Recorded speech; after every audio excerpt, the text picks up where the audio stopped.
All it is it's a special method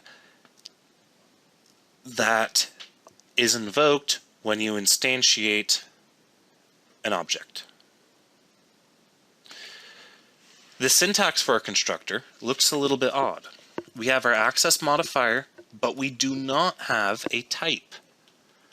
Not only that, the name of the method happens to be the exact same name as the class. That is not by accident.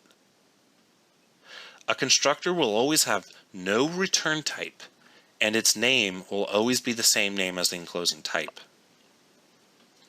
But it can take parameters, and that's what makes constructors interesting. Because what I'm going to do is I'm going to initialize all of my fields using the parameters that were passed into my constructor. So let's go ahead and hit F5 and see what I just did.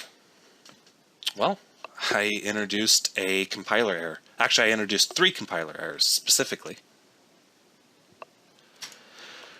So I said that a constructor is a special kind of method in that you don't have a return type and the name is the same as the class, but it has one more consequence. The consequence of a constructor is that